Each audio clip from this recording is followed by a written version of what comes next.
बिस्मिल्लाहिर्रहमानिर्रहीम, अस्सलाम वालेकुम।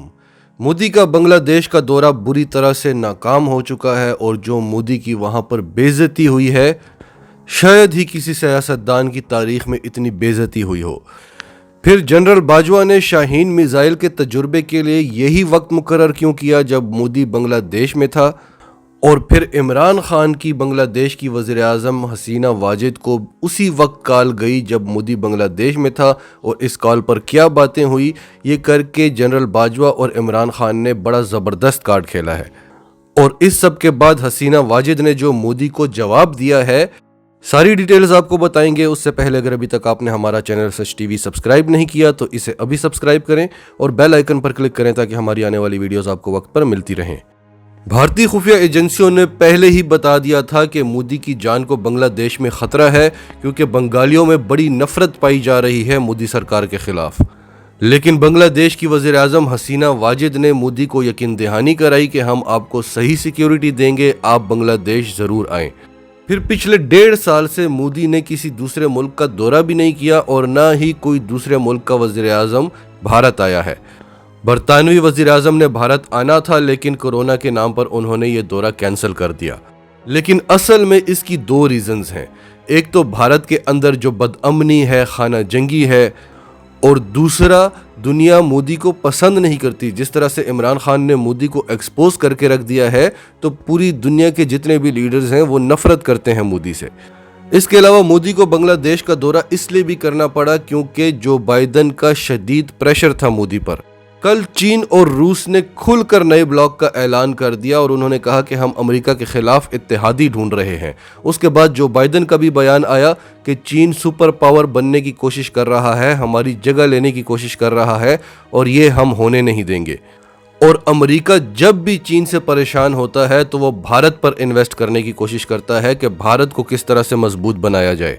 जिस तरह अमेरिका ने पाकिस्तान को इस्तेमाल किया था और पाकिस्तान ने रूस के टुकड़े किए थे, अब इसी तरह अमेरिका भारत को चीन के खिलाफ इस्तेमाल करना चाहता है। लेकिन अमेरिका को ये बात समझ नहीं आ रही कि मज़ीद 70 साल भी वो इंडिया पर इन्वेस्ट करता रहे। इंडिया इस काबिल नहीं हो सकता कि वो चीन को तोड़ सके।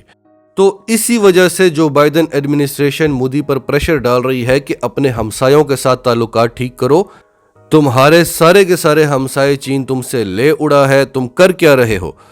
और इन हमसायों में सबसे सरफहरिस्त जो है वो पाकिस्तान है। पाकिस्तान चीन का आयरन ब्रदर है, पाकिस्तान चीन का राइट हैंड है, चीन की सबसे बड़ी ताकत ही पाकिस्तान है। तो किसी भी तरह से पाकिस्तान से दोस्ती करो। तो आपने देखा कि मोदी ने किस तरह से पैगामात दिए इमरान खान को। वो मोदी जो पाकिस्तान के वजूद को तस्लीम ही नहीं करता, उसने योम पाकिस्तान पर पाकिस्तानियों को मुबारकबाद दी, इमरान खान को मुबारकबाद का ख़त लिखा, इमरान खान को कोरोना के मर्ज से निकलने के लिए नेक तमन्नाओं का इजहार किया। लेकिन ये बात सब जानते हैं कि ये काम मोदी खुद से कभी भी नहीं कर सकता। एक तो अमेरिका का प्रेशर था, दूसरा पाकिस्तान और चीन ने मिलकर जो भारत की हालत कर दी है, ख़ास तौर पर जो मोदी सरकार की हालत हो गई है। तो इस दबाव में आकर उसने ये काम किया। लेकिन उसके अंदर का बुग़्ज़ कभी भी नहीं ख़त्म हो सकता, और यही वजह है कि उसने बांग्लादेश का दौरा उसी दिन रखा जिस दिन पाकिस्तान के टुकड़े हुए थे। बहरहाल मोदी चला तो गया बांग्लादेश, लेकिन वहाँ पर जो लोगों ने एहतजाज किया, वहाँ पर जो नफ़रत का इजहार किया मोदी के साथ, शायद ही किसी लीडर के साथ तारीख़ में ऐसा हुआ हो। इस किस्म की बेइज्जती, इतनी नफ़रत, ऐसे एहतजाज के 4 लोग जहाँ बहक हो चुके हैं। लोग वहाँ पर सड़कों पर कुर्बानियाँ कर रहे हैं गाय की, और गाय के गोश्त की मुफ्त देगें तकसीम हो रही हैं। बांग्लादेश की वज़ीर आज़म हसीना वाजिद ने मोदी को रिसीव किया और उसको छुपते छुपाते वहाँ से ले गए। फिर मोदी ने जो वहाँ पर तकरीर की, वो अपनी पूरी तकरीर में वहाँ के लोगों को ये एहसास दिलाता रहा कि आज आप लोग जिस आज़ाद मुल्क में बैठे हुए हैं, इसके पीछे भारत का हाथ है। भारत इस बात को पिछले 50 सालों से छुपाता रहा कि भारत ने पाकिस्तान को तोड़ने में अहम किरदार अदा किया था। आज मोदी ने खुलकर इस बात का ऐलान कर दिया। मोदी ने कहा कि मेरी उम्र उस वक्त 20-22 साल थी और मैं खुद इस तहरीक का हिस्सा था और मुझे जेल भी हुई थी। वो वहाँ के लोगों को बताना चाहता था कि उसके कितने एहसानात हैं बांग्लादेश के ऊपर। पाकिस्तान जानता है कि पाकिस्तान के दो टुकड़े करने में पाकिस्तान की अपनी गलतियां भी थी, लेकिन इसमें बड़ा हाथ भारत, अमेरिका और रूस का था। लेकिन ये कभी एक्सेप्ट नहीं करते थे।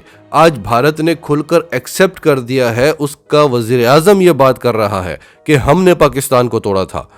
अब पाकिस्तान इस इशू को इंटरनेशनल लेवल पर उठा सकता है, और अगर भारत ये काम कर सकता है तो हम खालिस्तान बनने में सिखों की मदद क्यों नहीं कर सकते? हम कश्मीर में फ्रीडम फाइटर्स की मुआवनत क्यों नहीं कर सकते? अब इमरान खान और जनरल कमर जावेद बाजवा ने इस मौके पर क्या कार्ड्स खेले, ये हम आपको आगे चलकर बताते हैं। लेकिन पहले ये खबर आपको मुकम्मल करके बता दें कि मोदी का दौरा बुरी तरह से नाकाम हो चुका है।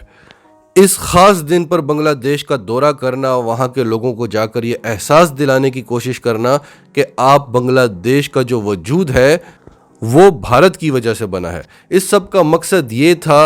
और मोदी ने फिर खुलकर भी हसीना वाजिद से कहा कि हम जो एजेंडा लेकर आए हैं वो ये है कि हम आपको बड़े बेहतरीन पैकेजेस देंगे अमेरिका के साथ मिलकर, आप चीन और पाकिस्तान के ज़्यादा करीब ना जाएं। बिल्कुल उसी तरह जिस तरह से अमेरिका ने पाकिस्तान को ऑफर दी थी कि हम आपको सी पैक से अच्छे पैकेजेस देंगे, आप चीन से दूर हो जाएं। लेकिन पाकिस्तान ने अमेरिका को साफ इनकार कर दिया था। इसी तरह आज हसीना वाजिद ने मोदी को भी साफ इनकार कर दिया, और उनका कहना था कि हम भारत से अच्छे ताल्लुकात चाहते हैं, लेकिन इसका ये मतलब नहीं है कि भारत हमें डिक्टेट करेगा। हम एक आज़ाद मुमलिकत हैं, हम चीन के साथ भी अच्छे ताल्लुकात चाहते हैं और हम पाकिस्तान के साथ भी अच्छे ताल्लुकात चाहते हैं। तो जिस मकसद के लिए मोदी बांग्लादेश गया था वो मकसद पूरा नहीं हो सका। ये दौरा बुरी तरह से नाकाम हो गया। उल्टा मोदी को तारीखी बेइज्जती उठानी पड़ी।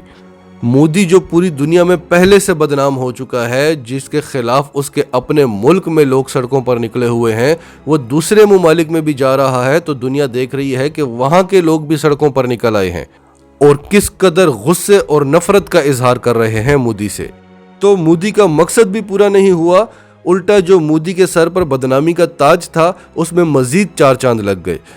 अब मोदी वहां पर मौजूद था बांग्लादेश में जब इमरान खान की हसीना वाजिद को कॉल आई, और इमरान खान ने हसीना वाजिद को बांग्लादेश की 50वीं एनिवर्सरी की मुबारकबाद दी।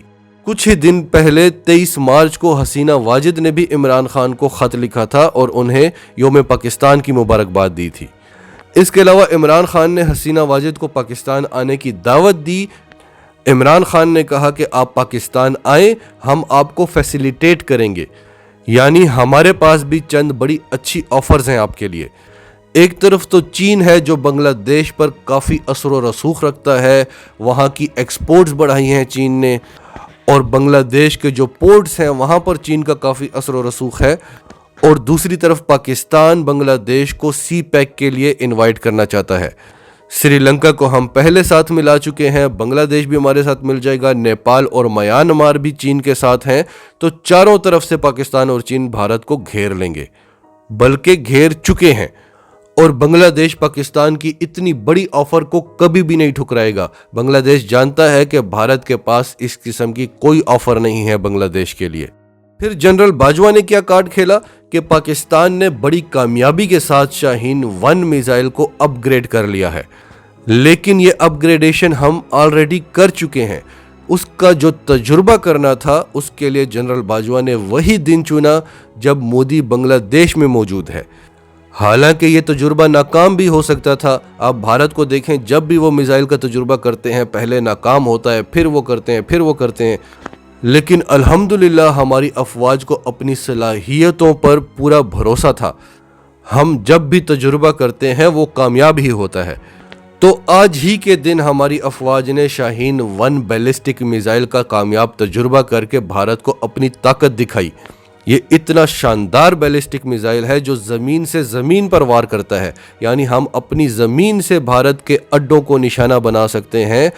900 किलोमीटर इसकी रेंज है और ये मिसाइल डिफरेंट किस्म के एटमी वार हेड्स को कैरी कर सकता है। हम बड़े आराम से पाकिस्तान में बैठे हुए भारत का जो सबसे बड़ा एयरबेस है ग्वालियर एयरबेस, इसको निशाना बना सकते हैं। यहाँ पर भारत के हर किस्म के तैयारे खड़े होते हैं। इसके अलावा भारत की तरफ से किए गए हमलों को भी नाकारा बना सकते हैं। नाजरीन, आपकी सबके बारे में क्या राय है? कमेंट्स में अपनी राय का इजहार करते रहें। और अगर आप हमारे चैनल पर नए हैं तो अभी सच टीवी को सब्सक्राइब करें, सच टीवी फैमिली का हिस्सा बने और हमारी वीडियोस पसंद आएँ तो उन्हें लाइक करें, शेयर करें, ताकि ज़्यादा से ज़्यादा पाकिस्तानियों तक ये मैसेजेस पहुँचते रहें।